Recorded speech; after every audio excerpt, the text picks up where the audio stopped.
कहानी की शुरुआत 6 आदमियों के ग्रुप से होती है जो कि एक प्लेन में बैठकर कहीं जा रहे थे। दरअसल ये लोग कहीं घूमने गए थे, लेकिन इनके एक साथी की आंख में इन्फेक्शन हो गया, जिसकी वजह से इन्हें वहां से वापस आना पड़ा। इनका जहाज एक समुद्र के ऊपर उड़ रहा था और खराब मौसम के कारण इनका पायलट रास्ता भटक गया था। पायलट का नाम जॉन और उसके साथी का नाम मैक्स था। उन दोनों को ही समझ नहीं आ रहा था कि वो कहाँ जा रहे हैं और उन्हें चारों तरफ सिर्फ समुद्र ही नजर आ रहा था। आगे हम देखते हैं कि इस समुद्र में एक ऐसा टापू भी था जहाँ पर सिर्फ लड़कियां ही रहती थीं। ये लड़कियां जवान और बेहद खूबसूरत थीं। उधर वो जहाज लगातार आगे बढ़ रहा था, पर क्योंकि वो लोग काफी देर से यूं ही भटक रहे थे तो उनके जहाज का फ्यूल भी खत्म होने लगा था। यहाँ तक कि जहाज का कंपास भी खराब हो चुका था और उनका रेडियो भी काम नहीं कर रहा था। जॉन को पता था कि ये जहाज ज्यादा देर तक नहीं उड़ सकता, इसलिए वो उसे किसी भी जगह पर लैंड करवाना चाहता था। इसी बीच विल नाम के एक आदमी को एक टापू नजर आता है, जिसके बाद जॉन जहाज को उसी टापू पर लैंड कराने का फैसला करता है और ये वही टापू था जहाँ पर वो लड़कियां रहती थी। अब वो जहाज जैसे ही उस टापू पर उतरता है, वहाँ पर 2 लड़कियों को उसके बारे में पता चल जाता है, जिसके बाद वो जहाज समुद्र में उतर जाता है। तभी उसे देखकर कुछ लड़कियां किनारे पर पहुंच जाती हैं। उधर वो जहाज भी तेजी से किनारे की तरफ आ रहा था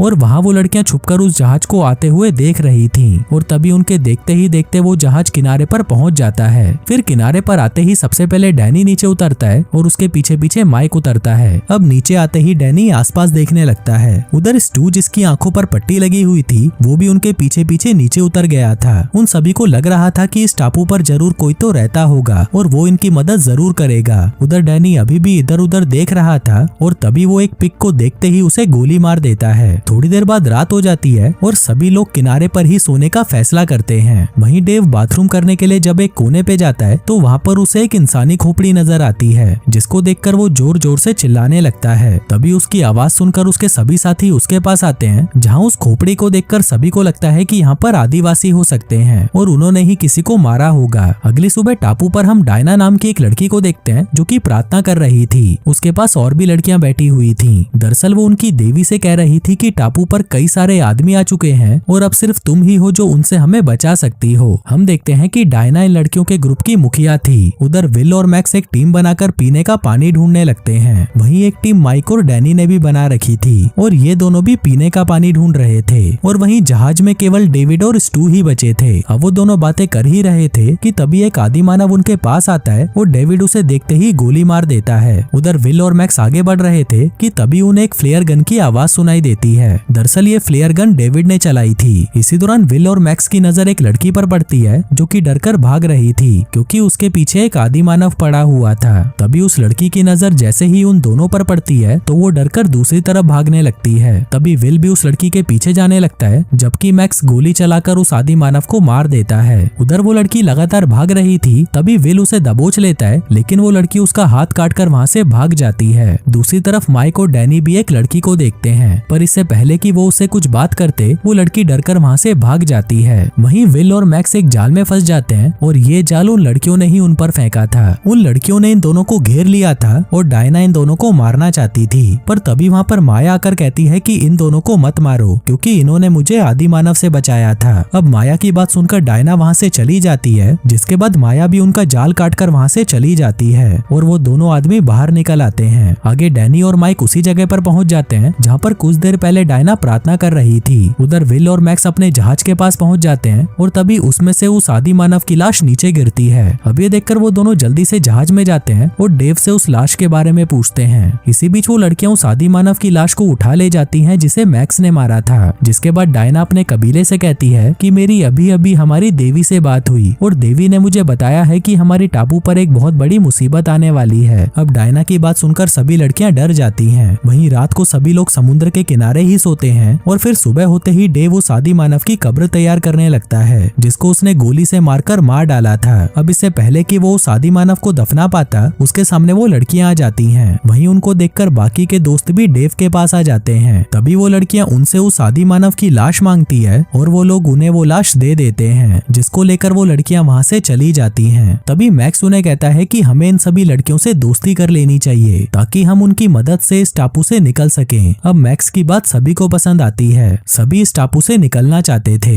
लेकिन ना तो उनके जहाज में ज्यादा फ्यूल था और ना ही दिशा दिखाने वाला कंपास काम कर रहा था, जिन्हीं कारणों के चलते ये लोग यहाँ से निकल नहीं पा रहे थे। वहीं माइक को भी मैक्स की बात पसंद आती है। आगे वो जहाज में से कुछ बर्तन और कपड़े उठा लाता है ताकि वो इन्हें उन लड़कियों को तोहफे में देकर उनकी मदद ले सके। जल्दी ही डैनी, मैक्स और माइक उन लड़कियों की तरफ बढ़ने लगते हैं। तभी रास्ते में उन्हें वही 2 आदिवासियों की लाश नजर आती है जिन्हें डेव और मैक्स ने मारा था। वो लाश एक जगह पर टंगी हुई थी। अब उन तीनों को लग रहा था कि वो लड़कियां इन्हें डराना चाहती हैं, लेकिन वो तीनों इन लाशों को देखकर भी नहीं डरते। इसी दौरान डैनी और माइक ने एक लड़की देखी थी तो वो दोनों उसके पीछे जा रहे थे। आगे वो तीनों उसी जगह पर पहुंच जाते हैं जहाँ पर वो सभी लड़कियां प्रार्थना करती थीं। लेकिन वो तीनों जैसे ही वहाँ पर आते हैं वो सभी लड़कियां उन्हें घेर लेती हैं। उन तीनों को यहाँ पर देखकर डायना बिल्कुल भी खुश नहीं थी। तभी डैनी डायना से कहता है कि हम लोग तुमसे दोस्ती करना चाहते हैं, जो कहकर वो उनके सामने कपड़े और बर्तन फेंकता है। वो डायना से कहता है कि ये सब तुम्हारे लिए है, लेकिन उसकी बात सुनकर डायना कहती है कि हमें ये तोहफे नहीं चाहिए। अब डायना की बात सुनकर वो तीनों चुपचाप वहाँ से चले तो जाते हैं, लेकिन वो उन कपड़ों और बर्तनों को वहीं छोड़ जाते हैं। वहीं उन लड़कियों को वो सामान बहुत पसंद आता है, पर वहीं डायना को ये बिल्कुल भी अच्छा नहीं लगता।